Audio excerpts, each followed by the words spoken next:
Hello and welcome to another episode of Marty's Matchbox Makeovers. In this episode I thought that I might try something a little bit more challenging. For example, the Matchbox 33b Ford Zephyr came out in 1963, and I think this one was played with every day of its life. Unfortunately it's dead now, but I'm going to revive it.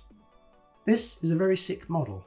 It has been smashed to death by some child with a hammer, perhaps, or maybe just dropping a brick on it. The windscreen is shattered, the roof is dented, the A-pillars are broken, and it's been painted a shockingly horrible drab yellow colour, when in fact it's supposed to be a beautiful greeny blue turquoise colour. So I hope I haven't bitten off more than I can chew. So I'm looking at it for the first time. There you can see Ford Zephyr, a Zephyr 6 actually, the number 33. I've never actually, well, maybe I have actually. I think one of the first videos I did, I repaired an old truck that had a broken A-pillar on the windscreen. So this might just be the second one. I hope I can remember how I did it. It looks quite daunting, really. I can't imagine straightening it out without breaking something. And here I've just checked that there should be a tow hook on the back of this. So that's something else I'm going to have to find. So even the wheels are painted yellow. They're going to be quite difficult to clean and look like new again. Here's a picture in a book, Roger Darkins' catalogue of Matchbox vehicles, the first series. And it looks blue in the picture. Whereas my recollection is I've seen pictures of them on the internet. It's more the colour of this box, this knife box that I've got here. So I don't know where a blue one has come from, unless it's extremely, extremely rare. So there's the variations there. They're basically blue-green body, varying shades, and just different types of wheels. I'm looking in this Matchbox encyclopedia, and here's another picture, slightly different, but I think it's a more realistic representation of what the colour should be. Something similar to the drill, the Makita drill, in the background. Now, a while ago I was complaining about my drills not working and I was going to have to buy some new ones. And to my amazement, for the first time ever, I realised that I had purchased a drill set. That half of them are left-hand bits and the other half are right-hand bits. So if you put a left-hand bit in a normal drill and turn it clockwise, it doesn't cut. And then I was thinking my drills were flat from the factory, and I got these from Aldi, I think, and I was complaining about Aldi products. Of course, I was the idiot. But I mean, really, who's the idiot? Me or the person that makes this set of drills? Left-handed drills that no one is ever going to use. I can't see the benefit at all. Anyway, there you go. Something to look out for if you buy your spare drills from supermarkets.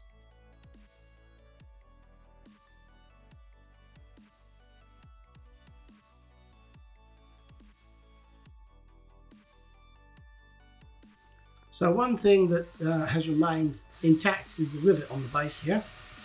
Even the base is broken. Where my thumb is, there's a piece broken off of the front left-hand side of the car, or as you're looking at it, underneath the left-hand side. It's actually the right-hand side if you're looking at it from the top. This one's being a bit awkward to drill out. I don't know why. Maybe my drill's a left-handed one. Who knows?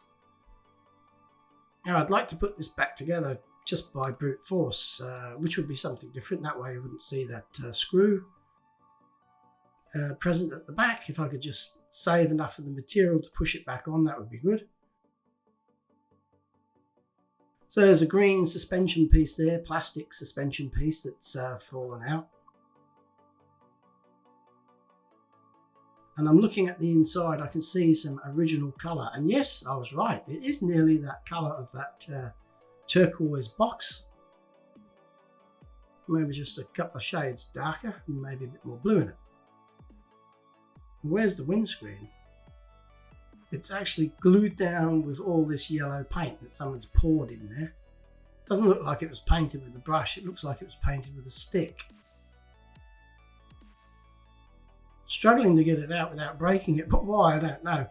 I'm actually hoping I could maybe salvage half of it and possibly find another half in my windscreen drawer. Yes, I've got a little drawer full of plastic windscreens, and maybe I'll be able to cut the front off of one of them and make it mate with the back of this original windscreen part, but I don't think I can. It's too far gone. It's really, really wrecked, which is a shame, so I don't know what I'm going to do about that. Having a look at the base here, it's a bit grubby.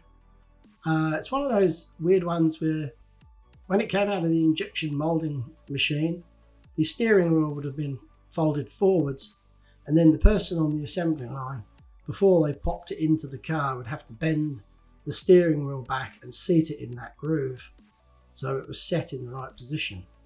Probably a little bit quicker to do it that way than provide a separate steering wheel that would have to be fiddly put in manually.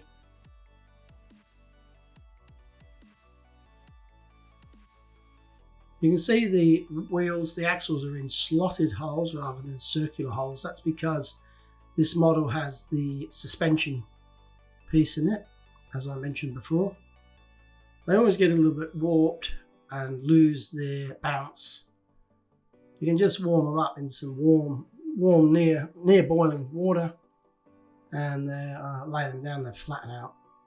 So I'll probably get around to doing something like that later on in the video. Interesting, this end at the front is domed headed. The one at the back looks weird, almost like I don't know what. And the dome head is on the other side. Usually in the factory they come out, the domed heads are on the same side, and then the ones that are manually formed are all on one side as well. So yeah, I'm looking at that. It looks almost like there's a kind of a star punch been used on it. I don't know if that's a method they used, or maybe somebody else, maybe the wheel fell off and somebody else tried to fix it. I don't know. All a bit of a mystery looking back at these old things. How this one survived, I don't know. Ordinarily it would have gone straight in the bin, wouldn't it? The old fiddly getting off the wheels without damaging them too much, or at all, preferably. Using that cylindrical grinding stone. Oh, I'm making a big job of this, aren't I? Yep, still a tight fit after all that. Never mind. Oh, there's one there that I might be able to use. Need to give it a clean up. Actually, that dodged the yellow paint, that one. This one most certainly didn't. It's actually glued again, much like the transparency. The paint has made its way between the axle and the wheel and glued it into position. So once again, let me introduce my axle separation system, which I haven't used for a while. It just helps to jar the axle out of the wheel when they're locked in by friction. Handy little tool. It's just one of those washers off of a roofing screw. Works quite well.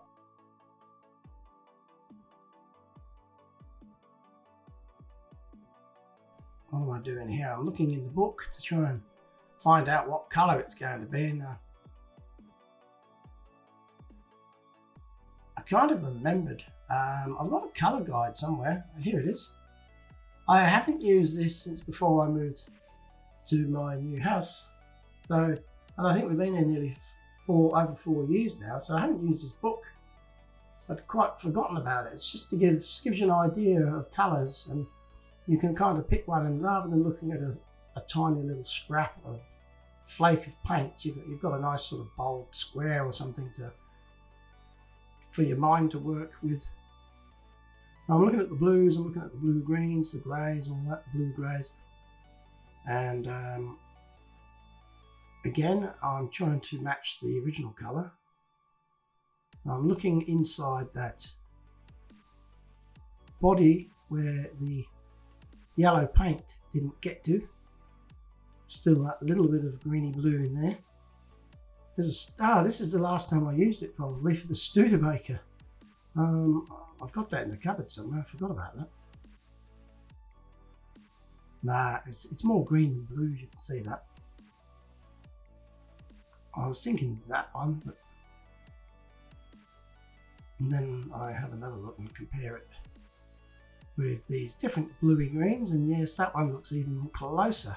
What's that? Lagoon teal. Good names, aren't they? Lagoon teal. I like that. And I actually end up with Bollywood jade. I hummed and hawed for a while. Different light look makes things look different. Finally, I settled on Bollywood jade.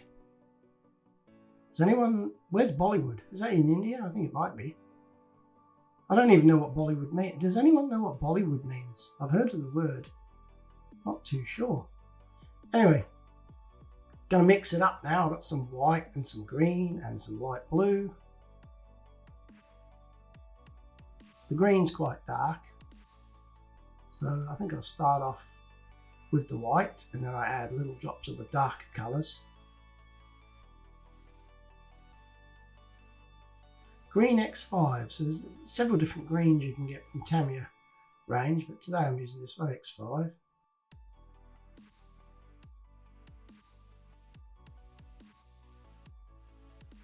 I always go slow with the dark colours into white because you can easily overdo it. I mean, look at that. Right off the bat, it's gone really, really green and sort of, well, it would do, wouldn't it? I'm putting green paint into it. But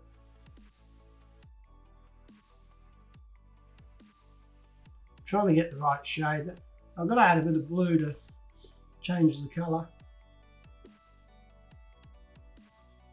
Sky blue, X14.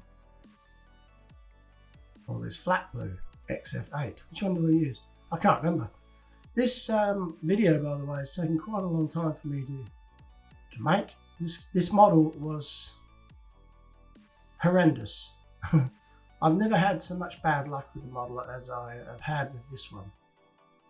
And I don't think you quite understand, watching the video and how it flows, how many hiccups there were and disappointments I had. And I was at one stage, I was thinking of just throwing it away and starting again on a new one, but I didn't want to waste all the footage that I'd taken. Sometimes it's better to show all the bad ones, not just the good ones, show the bad ones. Anyway, my aim today is not to restore this to its original condition, as in perfect, because I think that's going to be undoable. So I'm just trying to go and get it as close to perfect as possible. I am under no illusions that I might fail.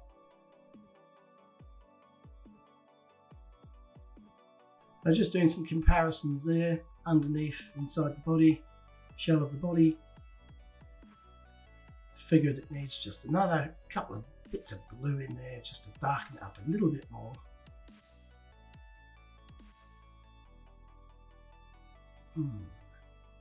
Not too bad, it will dry a shade darker. We shall see.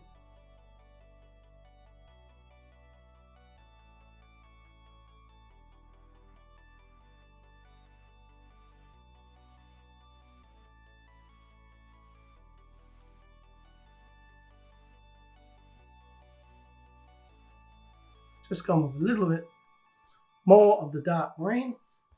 Didn't seem to make much difference.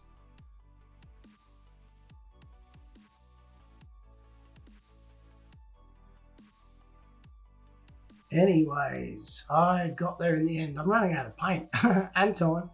This took rather a long time. Sorry if it's boring watching me mix paint. It gives you an idea that things don't just fall in your lap. You know, sometimes you've got to work to where you want to get to.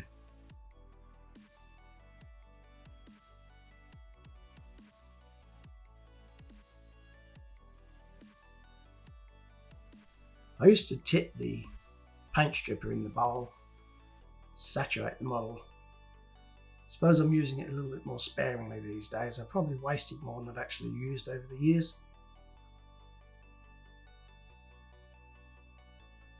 Looks like there's some red paint under there as well.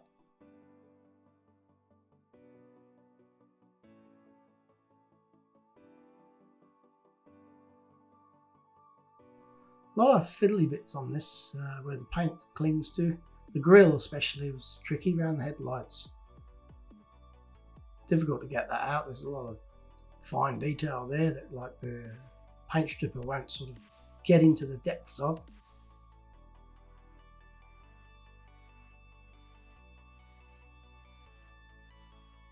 I used the scriber there to get all the little bits and pieces out of those parts which I was just mentioning there, which are pretty difficult to get the paint out 100%.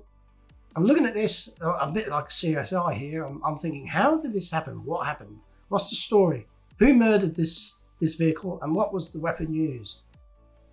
And I'm looking at the bend in the roof and the hole that's been created, and I reckon some kid, for whatever reason, jammed that in there, maybe to annoy his brother. Maybe he'd had a fight with his brother and he thought, I'm going to get back at him, I'm going to smash his car up. And he's hammered a pen or something similar through the front windscreen and into the floor of the interior. Must have been very angry. Did a good job. And instead of throwing this away, they kept it. They chucked it in the back of the toy box and thought, oh, well, that might come in handy one day. Might make up a wrecking joint or something. So the transparency, I'm still clutching at straws here. I thought I better take all the paint off and before I condemn it to the bin. I put it in some Dettol. Remember a long time ago, Dettol was the go with getting paint off of transparencies. I've never really used it, I don't think. Somebody may have remembered me using this technique in another video, I'm not sure. But I did have a bottle of Dettol there, so unless I was bathing my wounds, there's a good chance that maybe I have used it in the past. I just can't remember. I got my Hot Wheels electric toothbrush there, and it's got its own Hot Wheels stand. Pretty cool. I wish Matchbox had brought out a toothbrush. I'd have one of those. This paint is so thick and gluggy that the Dettol doesn't seem to be working very well. So I get my nail on there and gouge away. Can't put the normal paint stripper on there because it would definitely melt the transparency, I believe. So anyway, here I go. I am attempting the first part of the body reshaping. Bodybuilding, that's something that I've never been particularly good at. I did used to go to the gym a fair bit, but I was always on the rowing machine. Found that was good. You were exercising while you're sitting down, you see. So I'm squeezing the roof up, terrified that something's going to snap suddenly and fly across the room. I did notice that the central pillar there was separated, and I believe it was like that before I started. So the A pillar's gone. That was obviously going to happen. There's a shot of the back of my hand as I straighten the roof with some long nose pliers. Didn't really straighten too well. It's so difficult to do this. You gotta be slow and steady, because if you do the wrong thing, you can make it irreparable. I mean, it's close to it already. All it will take is one mistake and it's all over, in the bin.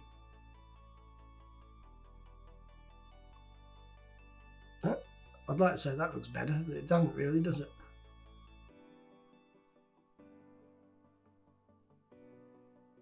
I'm supporting it with my thumb there, trying to make sure that the back of the roof doesn't bend as I'm trying to bend the front of the roof. Slowly getting there bit by bit.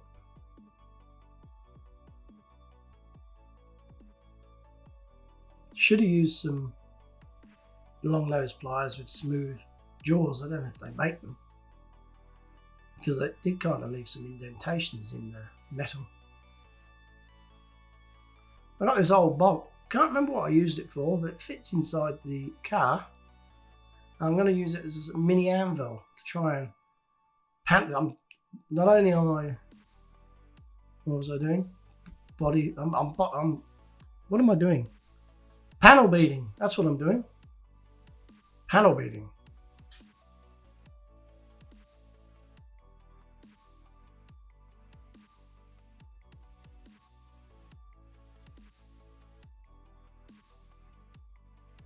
I'm actually quite excited. At this stage, I'm looking at it and thinking, you know what, this is going to work. I might be onto something here. A few more tweaks and taps and bends, and it looks like this. Still not perfect. There's a little way to go.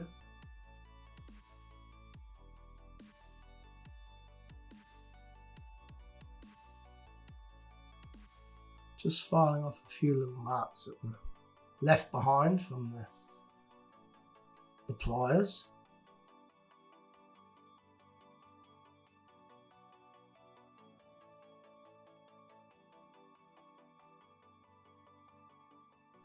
Now, can you see when the pen or pencil or crayon, probably not crayon, was rammed through the windscreen? It not only damaged the seat and the floor pan, the dashboard got bent as well. So I'm just trying to flatten that out as well. Just one stage at a time. Another A-pillar fell off. So I've got two to fix now, plus that center one.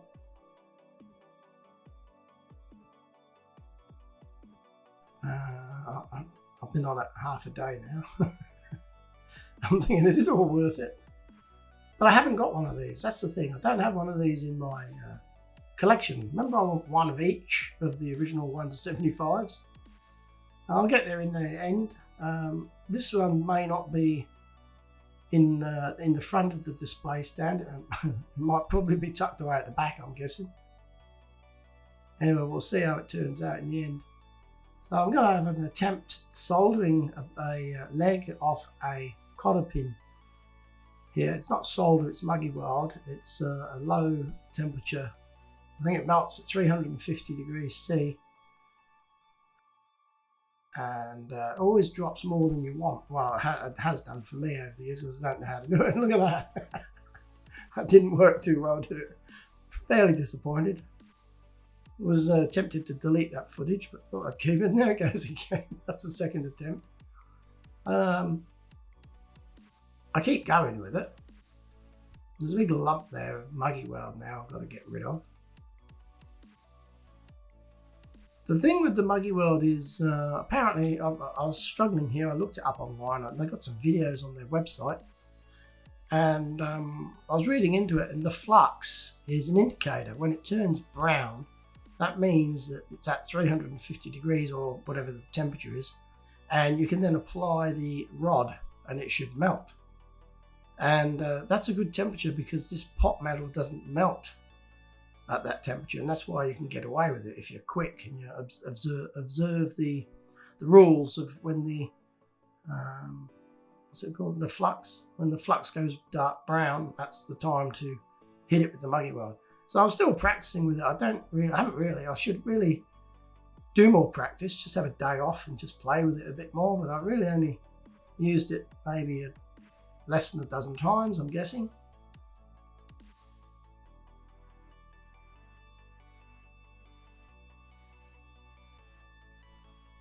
So I've given up on it for these small parts. I'm going to use the old super glue and baking soda method of attachment, which is almost as strong as a weld.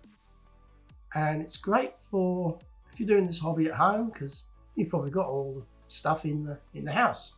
You don't have to run out and get a welding machine or welding rods. You can just go to your cupboard and get some shot glasses out, some cocktail sticks, and some baking soda.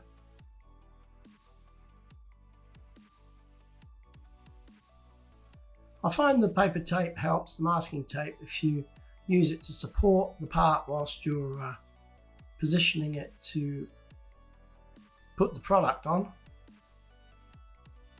Always looks a bit crusty,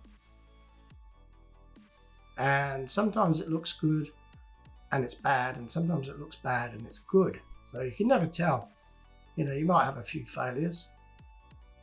Here I'm just cleaning it up with a sharp knife. This is quite satisfying, grinding off that the spillage over the side of the actual repair, because you can rapidly see results, and you're not grinding away for hours. Got these little flexible sanding modelling strips, I guess. And the beauty of it is you can apply as much pressure as you like, but the pressure is limited because the actual plastic file flexes. So you can't sort of overdo it and break things. Like here I'm using a metal file just to get into that corner because it's a little bit awkward.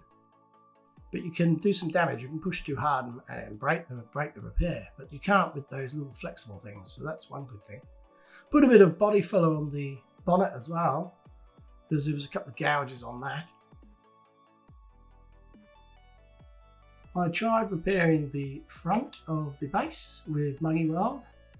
A lot of the product just pooled underneath and I had to grind it for ages and ages to get rid of it. But it turned out not bad.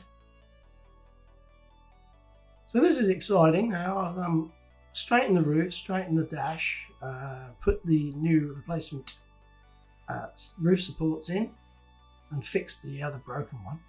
And it's always great to give it a quick undercoat and assess at this point where you could do better. Like you might see a lump of baking soda that you've missed, for example. Not only that, you can now see all the detail, the fine detail in the casting just pops out. Right, I've remembered now the tail hook for the towing hook for the caravan or whatever it is you're towing. I've got to put a new one on. So I'm actually cutting it off of an old base. I've got a big box of bits and there's a lot of bases in there, no bodies, and vice versa. Actually, you know what? They probably do match up, but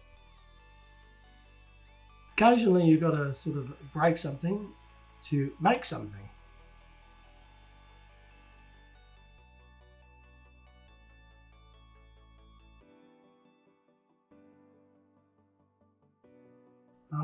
My plan is to weld that on there with the Muggy Weld.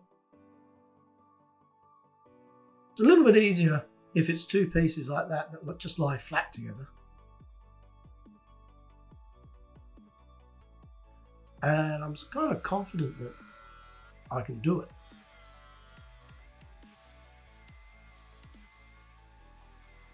I think I've done this before on something. Can't remember what. So I'm using those tweezers and a bit of tape to hold the parts together. Now, a tiny dab of the flux. Now watch, it goes dark brown. There you go, it's dark brown. Now this is where you touch it with the rod of the product. See, it's starting to melt. And I watched some videos and they just like smear it on like butter. And that's what I'm trying to do here. And you would not believe it. It looks like there's nothing there, but it's actually run in the join and it's fixed it. And it's fixed it really good. And I'm happy with that.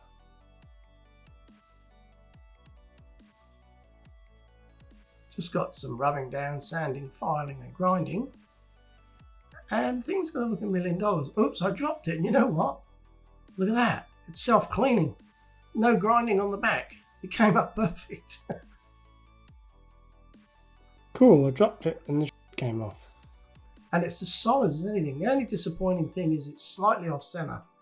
And I was tempted to de-weld it and put it on again, but I didn't want to push me luck. And who's going to notice? When it's at the back of the display cabinet, no one's going to notice.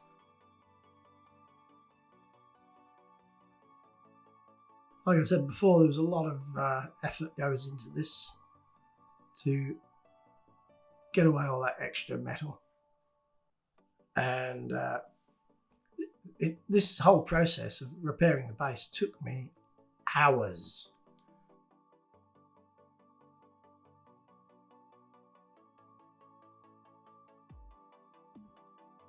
Now I tried to record the spraying of the model, but I didn't push the record button, and I went to review the footage and I was very angry because it went on really well.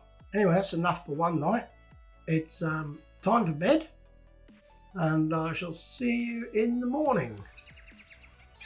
So the next day I go outside, stretch the legs, get some fresh air, put the watering system on, and it's time to keep going. Look at that base. All the muggy weld's gone.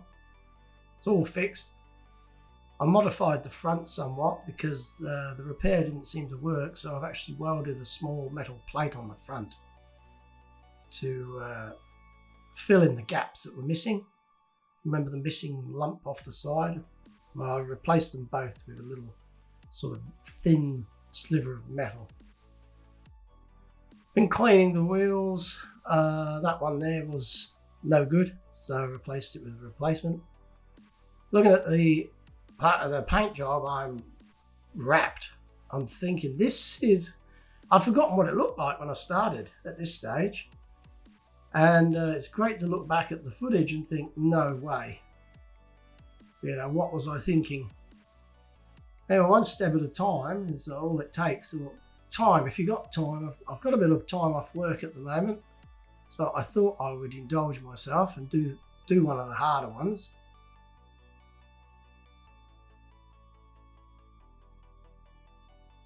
You can see where the pen or crayon or pencil went into the floor of the car. I can't really fix that in any way.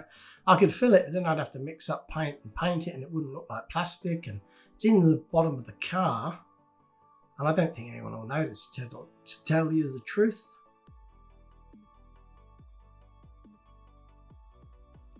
I do clean it though and give it a quick coat of the Tamiya clear coat, and it looks like it's fresh plastic, sort of recently formed.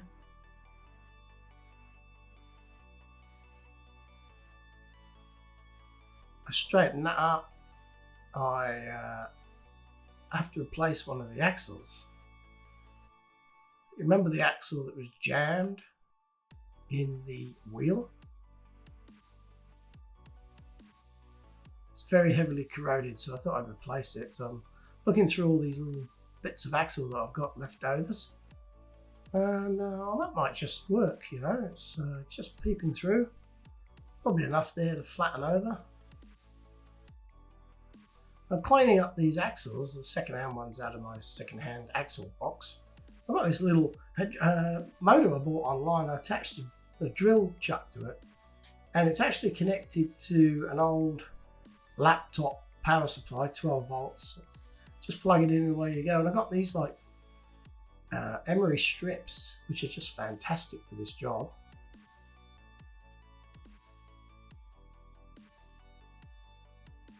Oh, look at that. Looks like a brand new axle. Brilliant.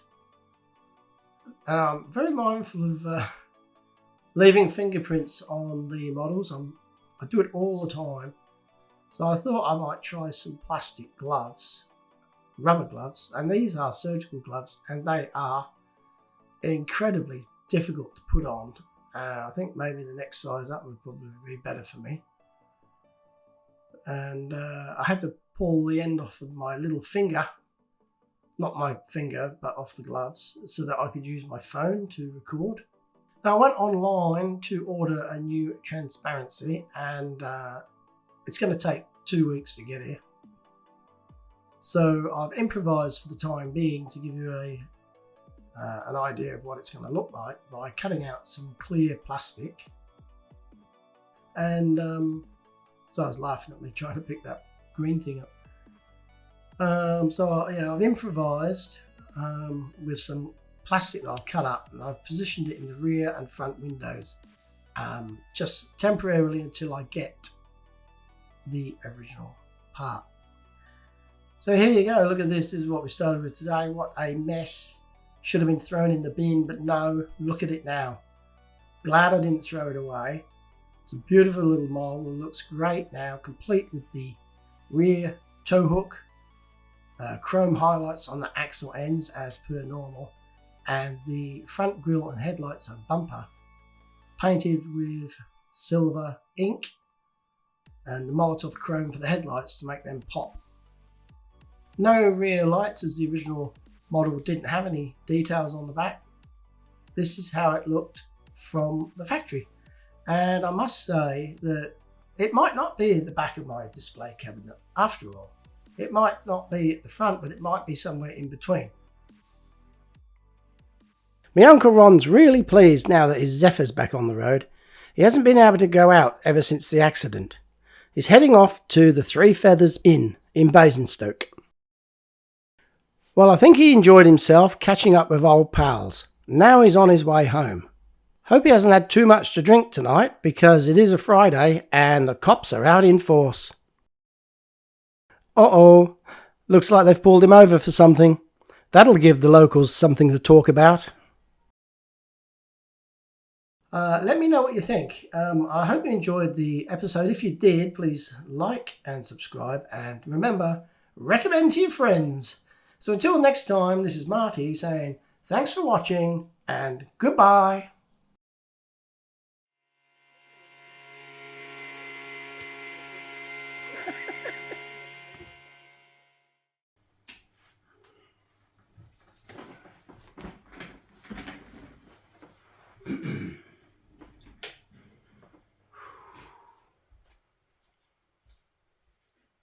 There you go. Just You know. what? Why are you in here in the dark? Put that light on.